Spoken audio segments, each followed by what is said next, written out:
Kathleen Viris, I feel like I should have really got dressed up to have you on board to meeting me and doing this podcast.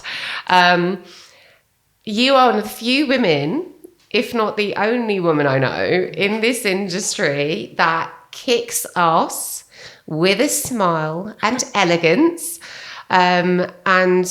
Just to a proper intro, I think. This is Kathleen Viris, one of the partners at Hall Chadwick. Incredible lady, incredible business mind, and a true honour to meet you because I've learnt so much from you and just little snippets of your brain. I'm just like, I want it all. I want to download it all.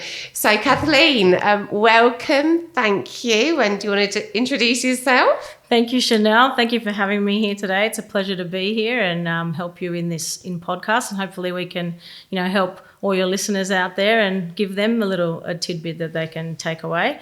A bit about myself. I've been in the industry for about 20 years.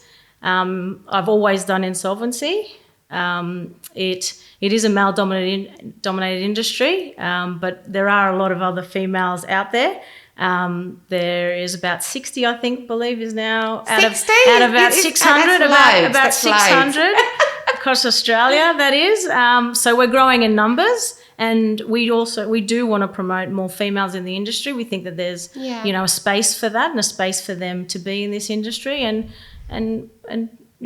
build their careers.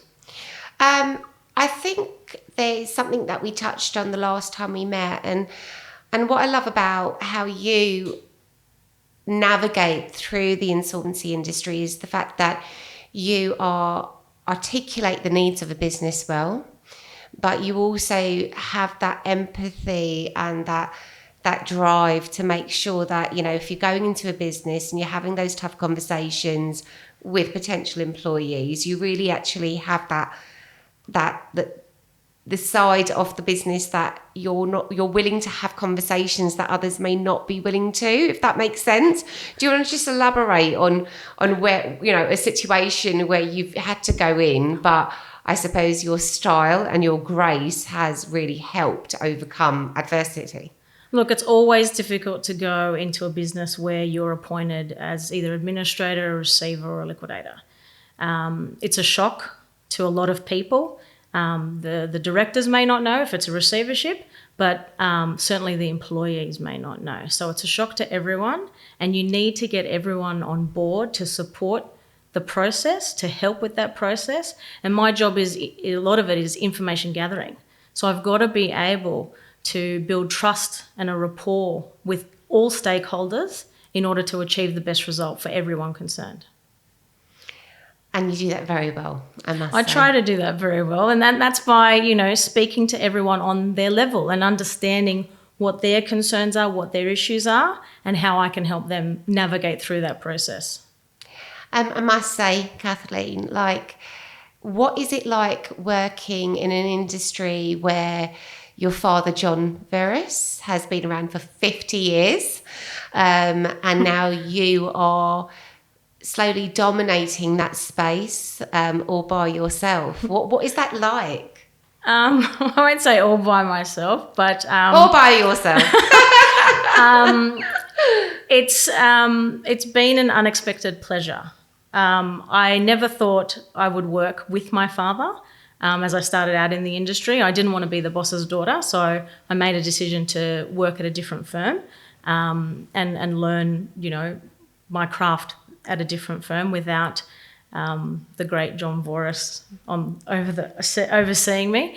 But it's been a pleasure because he's very well respected in the industry. In relation to Hall Chadwick and him coming on board at Hall Chadwick in the recent years, he's brought a breath of fresh air to the office, and we're able to work closely as joint appointees.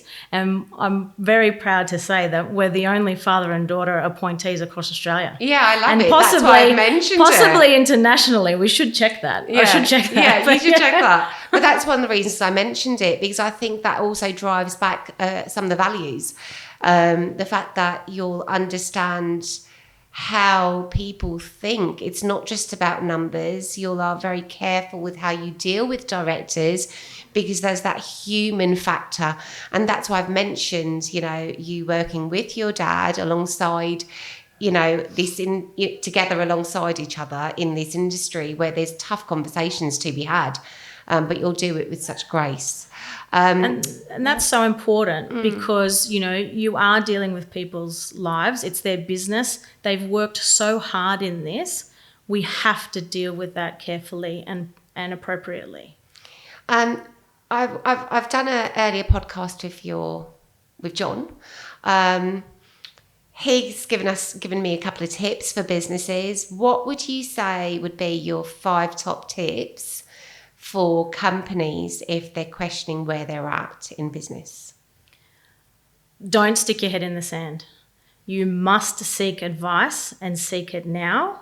The longer that you let problems fester, the bigger they will come, and you may not be able to turn them around. And number 3, start talking to people. Start talking to the key people in your businesses and see what improvements you can make just by yourself.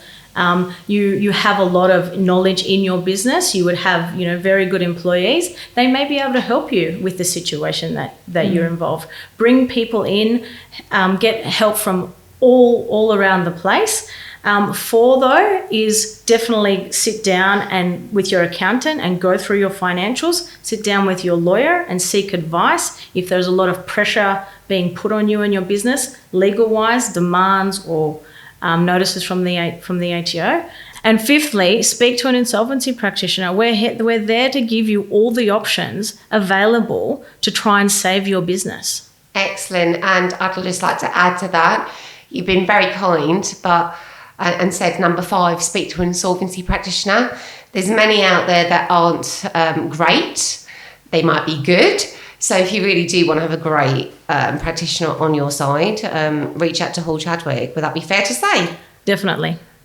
We've been doing this for such a long time. We've got a great bunch of people. I've been in this company for 20 years, and there's a reason you stay in a company, because you like the people that you work with and you enjoy the work that you do and you enjoy the results that you give to clients and directors.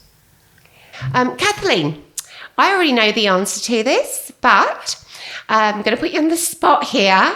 There's a voluntary administration and the director wants to do a deed of company arrangement, a DOCA. In that situation, what would you say? What would you recommend? How does it work? So as the appointed voluntary administrator, it's my job to see what compromise can be done for the creditors that will be a better return than a liquidation. And that's what a deed of company arrangement really is. It has to offer a better return to those creditors in the company than a liquidation. So any director that's looking to put forward a deed of company arrangement needs to think about that. We can certainly assist any director put forward that proposal and negotiate that proposal with the creditors. What I do is I investigate that proposal, make sure it offers a better return, and I make a recommendation to the creditors in its simplest terms. Creditors then get to vote for that proposal, and if creditors vote in favour, largely in number, that proposal will get accepted, and the company will be handed back to the director, and all the director needs to do is meet the obligations under that deed of company arrangement. Now, sometimes in the deed of company arrangement, how are we making it better than liquidation? The company's assets, they are what they are. If we go to liquidation, what's going to change? But in order to keep a business, the director may have options in order to inject further capital or funds into the business, and it's where those funds can come from. Sometimes it comes from personal property, and in that scenario, and we've done it very successfully in the past, we'll look to someone who can assist them extract value out of a property to provide those necessary funds in the deed of company arrangement. I'm glad you mentioned that, because I know that I've personally been involved with with multiple situations that you've just mentioned, and there are options there. So if there's assets that there is financial options there to make the deed of company arrangement work, especially if we can pull out and obtain the finance needed to make everyone whole in that. So, there's always light at the end of the tunnel. And I love the fact that you and your team at Hall Chadwick literally go through every single nook and cranny to ensure that the best option is always provided. Yes, and it helps the director and it also helps the creditors. They're going to get more money and they're going to get it sooner. Everybody wins. Win-win. Love it. Well, you know what, Kathleen? Like I said, you were a breath of fresh air when I first met you. You're really driven, and your kindness, as well as the fact that you know what you're talking about in this industry, is just extraordinary. So thank you so much for taking the time to meet today. And for everyone listening, don't bury your head in the sand, like Kathleen said. Do something about it, because the help is available. Yes, thank you so much, Chanel, and thank you for taking the opportunity to spend time with me. But yes, please get in touch. We're here to help.